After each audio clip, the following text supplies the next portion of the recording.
Good day, viewers. I am Manilyn Enriquez, and here is the news on the survey result regarding the age distribution of the participants. Ito ang news highlight natin ngayong gabi, understanding digital workload and job satisfaction. At narito ang age of responded. Findings show that 24 years old were the most dominant participants, while 20 years old were noticeable fewer. Samantalang ang age of 21 to 28 appeared only in very small numbers, indicating minimal participation from these groups. The gender of respondent survey result showed that 68.8% were female, while 31.3% were male, indicating a higher participation rate among women compared to men. The majority of respondents are currently working at Dreamworld Hotel and Soler Hotel, highlighting this hotel as the most represented workplaces among participants. The current work of respondent ay 31.3% of respondent are front desk. Agents receptionists at 25% are in food and beverage or housekeeping, and 6.3% hold roles such as front office cashier, guest relationship officer, and telephone operator.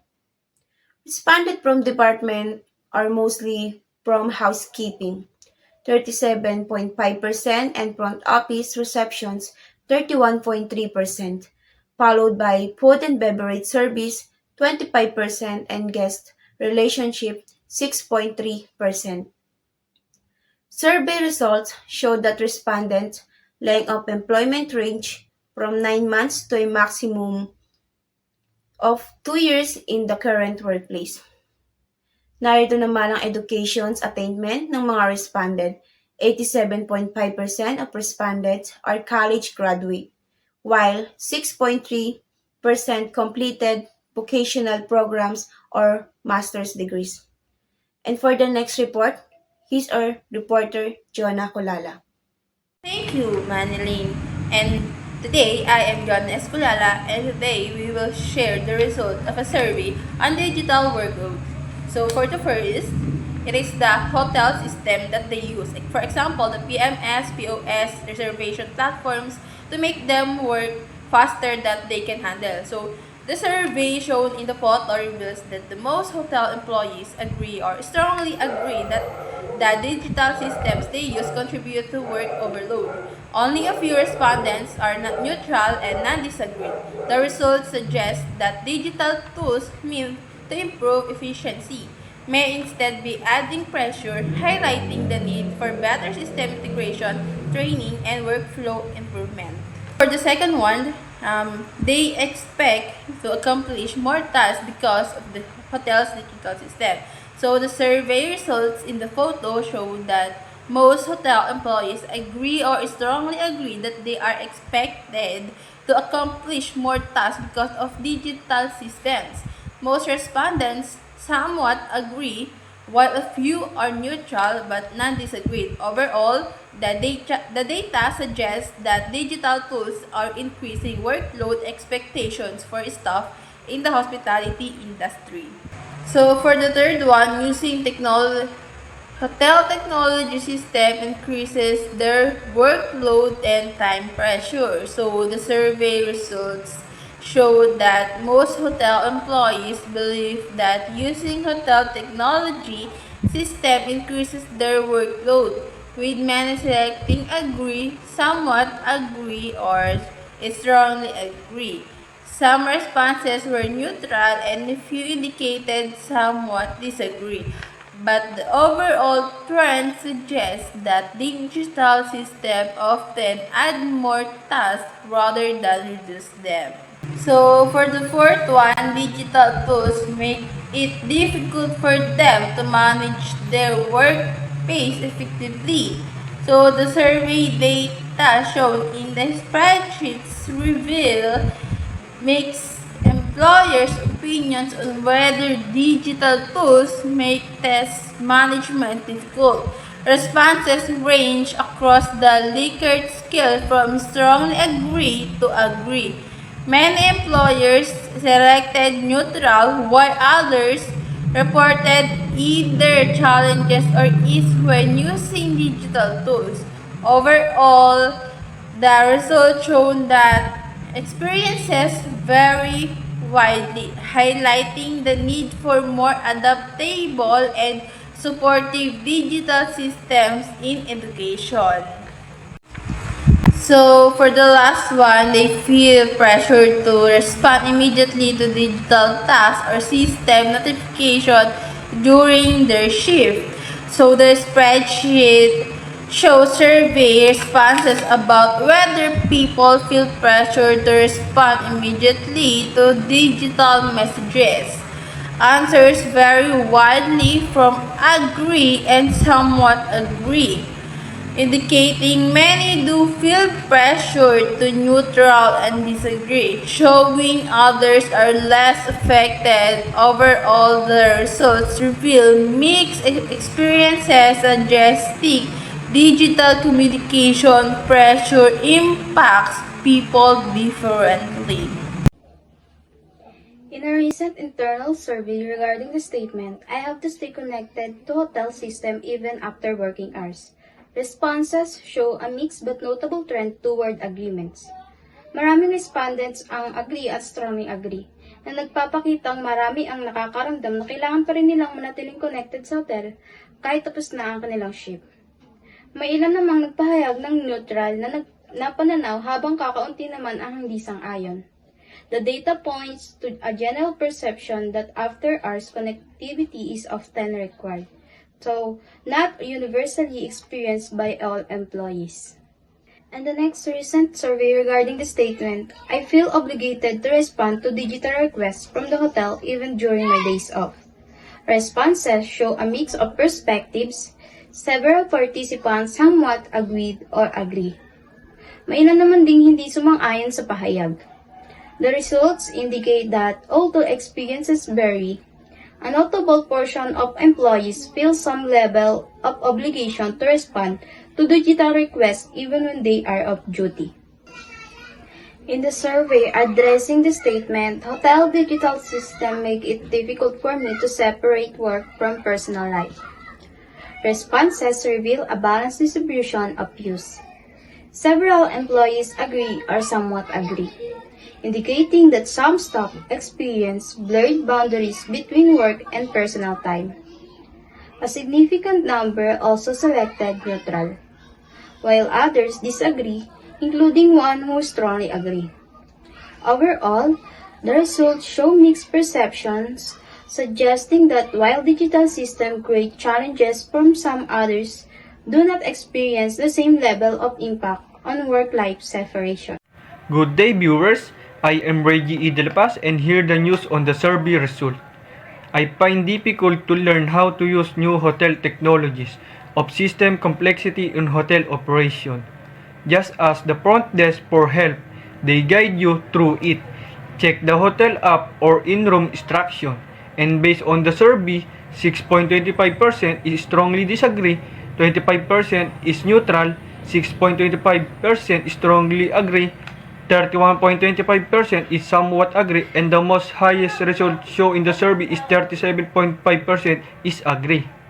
Next, it takes a long time for me to become comfortable using hotel system. So you are having a hard time adjusting to the hotel system. That's how it's especially if it's new to you, but don't worry, just practice and you'll get the hang of it. Sometimes in hotel the system are different, so it's inevitable that it takes a while before you master it. But you can always ask the front desk or ask their staff for help. And based off the survey of this, 18.75 neutral, 25% somewhat agree, 6.25% strongly agree, 12.5% somewhat disagree, 6.25% strongly disagree, and the highest survey is 31.25% agree. Good day everyone. I'm Lance M. Gamaunahan from BSHM 2E. And I will be presenting part 3, which is job autonomy. Part 3 looks at how much freedom employees have in their work, such as managing their schedule. choosing how to finish tasks, and making decisions for guests. For the first part is the scheduling flexibility. First, I have control over when I begin and finish my assigned tasks during my shift. The responses show that more participants feel they only have moderate control over their task schedule. Almost half, or 43.8%, agreed, while 31.3% only somewhat agreed. This means employee feel some flexibility but not full freedom. Meanwhile, a smaller group feels uncertain or limited, 12.5% were neutral, and only a small percentage disagreed. Overall, staff do experience scheduling flexibility, but there are still moments when their work hour and task timing are dictated by supervisor or operational demands on how to handle guest requests or complaints. Results show a generally positive sense of decision-making freedom. Most respondents either agreed, 37.5%, or strongly agreed, 18.8%, meaning many staff feel trusted to handle guest concern, yet 18.8% are neutral, which might suggest they follow standard procedure rather than making independent decision. A smaller group, 12.5%, somewhat disagreed, showing not all employees feel confident or allowed to decide on their own. Overall, employees feel supported, but decision-making freedom could still be improved. Hello viewers! I'm Precious Lara Doctora, and according to our recent survey on method control and digital fatigue, the majority at 63% they have freedom to use hotel system like PMS and POS in the way they find most efficient. Despite this, 25% remain neutral, signaling that some employees may need confidence in system use. Top respondents, or 50%, feel that have flexibility selecting work techniques, but several employees stay neutral or some agreeing. It shows flexibility is present but not equally felt across the team. The most felt by respondents common concerns include eye strain, mental fatigue, and difficulty in managing screen time versus rest. A significant majority of 77.8% either agree or strongly agree that digital hotel systems increase work speed demands. This indicates that while digital tools are meant for timeline tasks, employees often experience as overwhelming. Only a small portion remain neutral, 11.1%. Next, we go to our reporter, John Vic Eusebio. Thank you. In a study of 16 hotel employees, opinions on new digital tools were mixed. 18% felt nervous about them, and 25% neutral, and 12.5% strongly agree. The findings indicate a need for specialized training for hotel staff to effectively adapt to this digital. Concern regarding the misuse of hotel technologies is significant among staff, with 62.6% fearing error, as indicated by a recent survey. Hotel management intends to mitigate this concern by introducing more training sessions next month. 56.4% of employees at hotel expressed anxiety regarding new technology, with 18.8% agree and 31.3% somewhat agree. Only 12.6% report no anxiety and 31.3% feel neutral. To alleviate this concern, Hotel management intends focus on training prior to implement system upgrade. Half of the hotel employees surveyed reported discomfort with delay access of hotel system, while smaller percentage expressed neutral and disagreement. In response, hotel managers aim to enhance training session for nearly 63% of hotel employees feel less competent with hotel technologies, and management plan to initiate peer mentorship program in the next quarter to enhance employees' confidence. Hi, I'm Fernandez Jocarlo, and today we'll share the result of survey on perceived digital efficacy, showing how some workers feel less confident using digital tools and effective.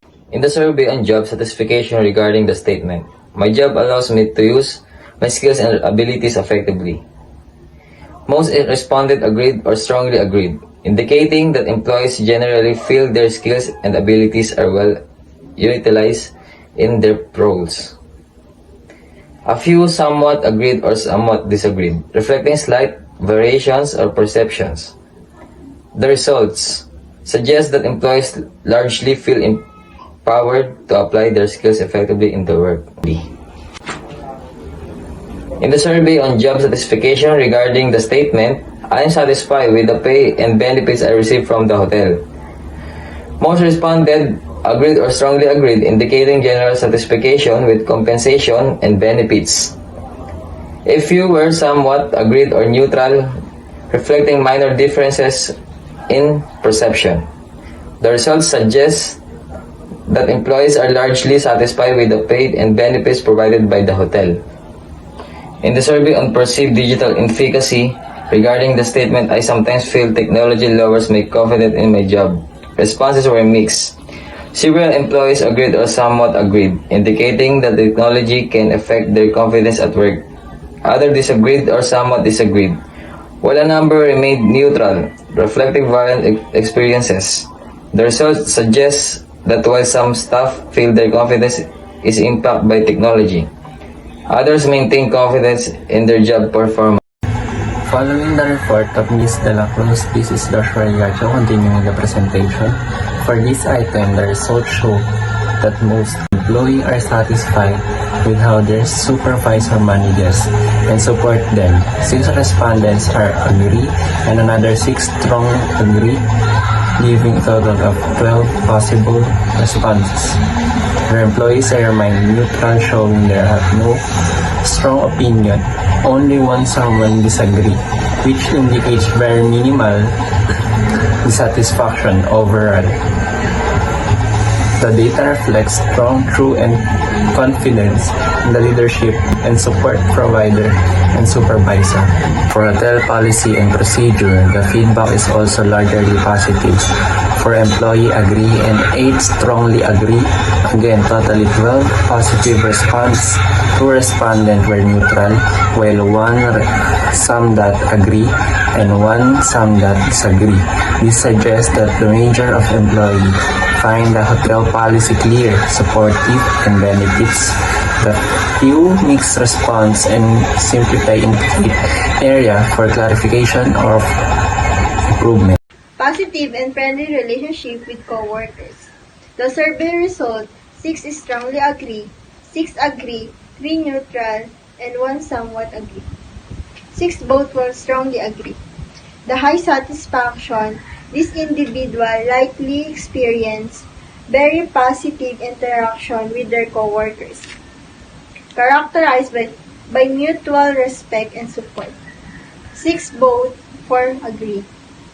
The positive interaction, these respondents generally have good relationship with their coworkers, but may not experience the same level of intensity or closeness as those who strongly agree.